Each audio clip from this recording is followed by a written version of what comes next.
উত্তর কলকাতার এক নামী ওডিসি নৃত্য প্রতিষ্ঠান নৃত্যাঙ্গনা। দীর্ঘ 29 বছর ধরে তারা দেশে বিদেশে নানান অনুষ্ঠানে অংশ নিয়ে চলেছে।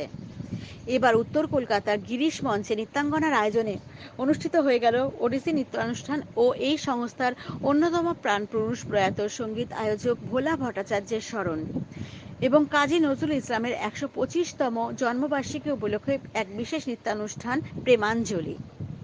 এই অনুষ্ঠানে বিশেষ অতিথি হিসেবে উপস্থিত ছিলেন ওডিসি নৃত্যশিল্পী গুরু রীনা জানা, কাকলি বোস, সঙ্গীত শিল্পী স্বাক্ষর বসু এবং তুলিকা চক্রবর্তী।